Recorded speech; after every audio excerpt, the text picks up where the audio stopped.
Tactics podcast. What we are gonna do today is, I think we're gonna have a look at Reddit. I think this is what we're gonna do today, and we're gonna see what we can find there. You know, if it is something amazing, if it is something really bad, if, or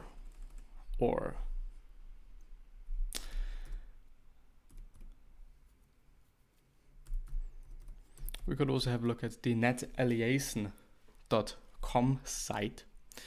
But let me just quickly check and make sure that I'm loud enough. Because might be the case. I could actually also adjust the filters there. I'm having a compressor there. I could definitely also use some noise suppression, noise gate. Some noise suppression. I think that I'm gonna do that. We will see what this yields of results. Yeah,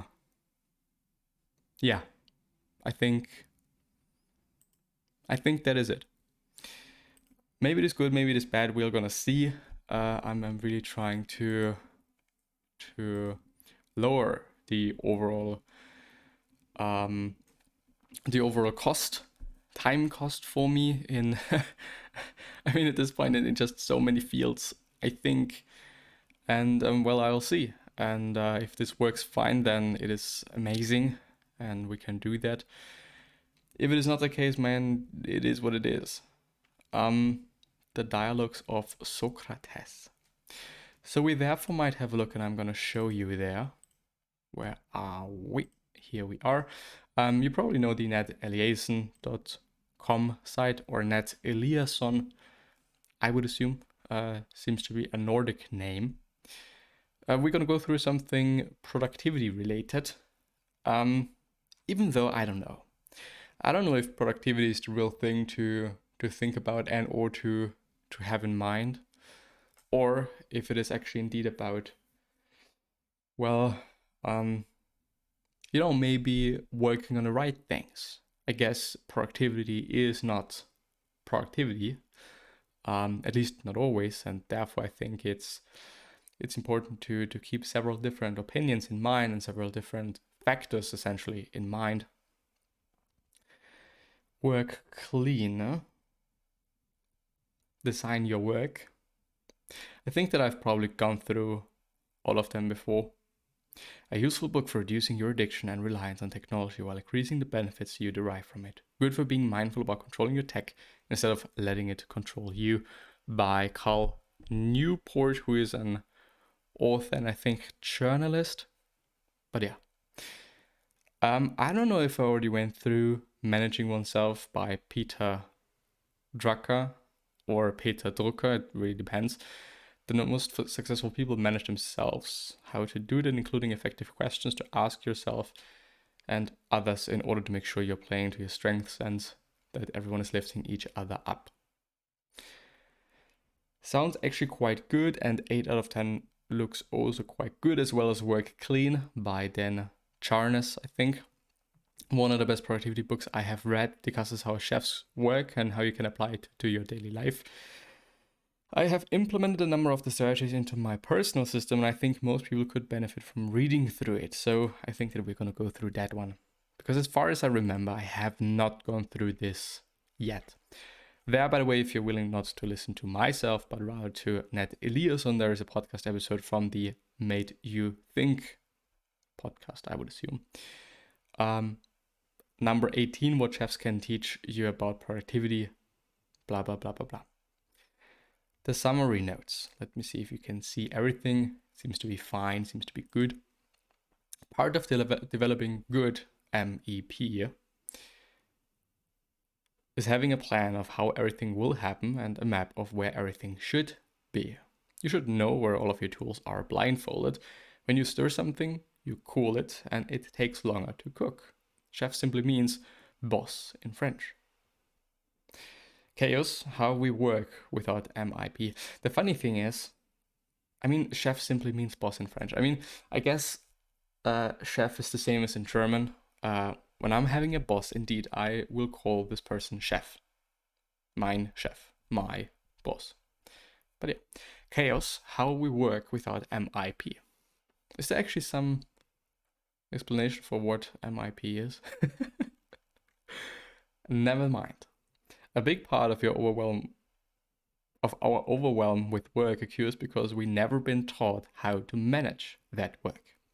The urgent are not important and the important are not urgent, or never urgent by Eisenhower. Chefs commit to a life of preparation where you always have to think ahead. Cooking can't happen without prep coming first. A commitment to process doesn't mean following tedious procedures. It is about becoming a high-functioning human being and being happier for it. Good process must not only make the work better, but make you better. Excellence arises from refining good process. How can I do this better or easier or with less waste? It is a job like preparation that never ends. And I would certainly believe in that. I think that this is true, and I would say that yes, preparation probably is very important.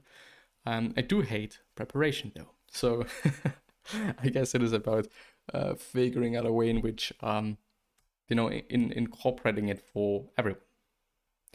Why not wake up half an hour earlier? Isn't creating your day better than fighting it? Why not prepare as much as you can the night before so you're not running around like a maniac the next morning? I try also to do that. Some problem I think is that I, for example, then lose files or don't remember where I have saved them, and then basically all the work that I've done the night before was, kind of for nothing.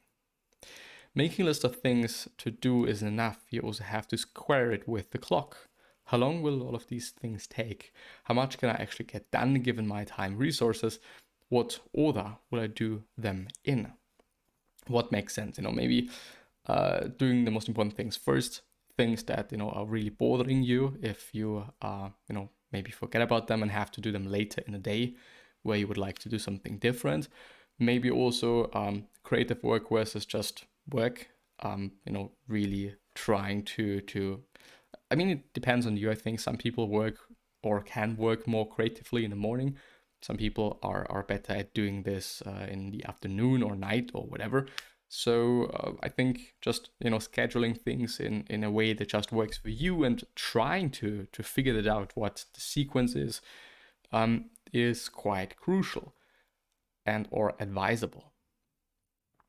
We need to work clean with time, which means determining our daily actions, ordering those actions in sequence for your most important recurrent tasks.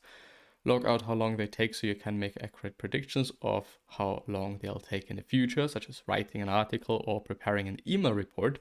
Figure out your Mies point, M-E-E-C-E, the optimal number of actions you can put in your daily list before you begin to overload yourself. Select 3 actions to complete for this day. Plan those actions on your calendar. If you truly commit to those actions, then and as quickly as you planned, you can up to 4 tasks tomorrow. Keep increasing until you start to fail at completing your tasks. That is your Mies point. Arrive everywhere 15 minutes earlier so you never feel rushed or stressed. Which is something that I completely understand. I tend to, wherever I'm going, to work, meeting somebody most often, I'm really trying to be as early as I can be there so that I'm not completely stressed out, feeling bad, and so on. Recipe for success commits to being honest with time, plan daily. I think this is page 60, maybe wrong. Ingredient 2, arranging spaces, perfecting movements. You don't need much space if you're smart about how you use it. Cultivate the use of both sides of your body, both sides of the space, both sides of emotion. Create checklists so you have recurring recipes for your process. Select a task that you do often, break it down into 10 steps or fewer. Determine if you need a redo, read then do it, or do confirm. Do the items, then use the checklist after a confirm. Test your checklist by using it 3 times. Update the checklist each time you use it as necessary, in case it doesn't work, I'd assume.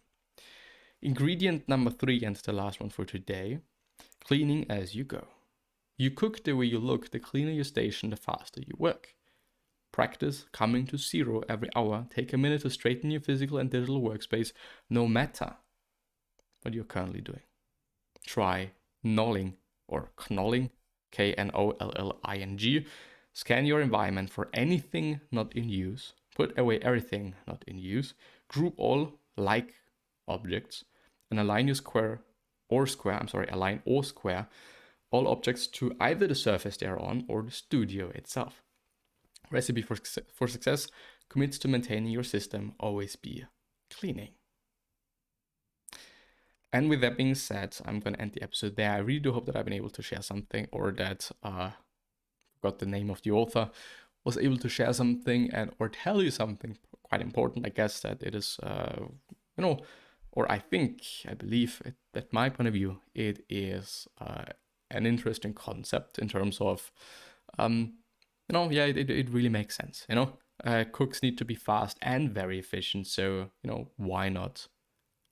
Or chefs, why not learn from them? But yeah, with that being said, bye bye.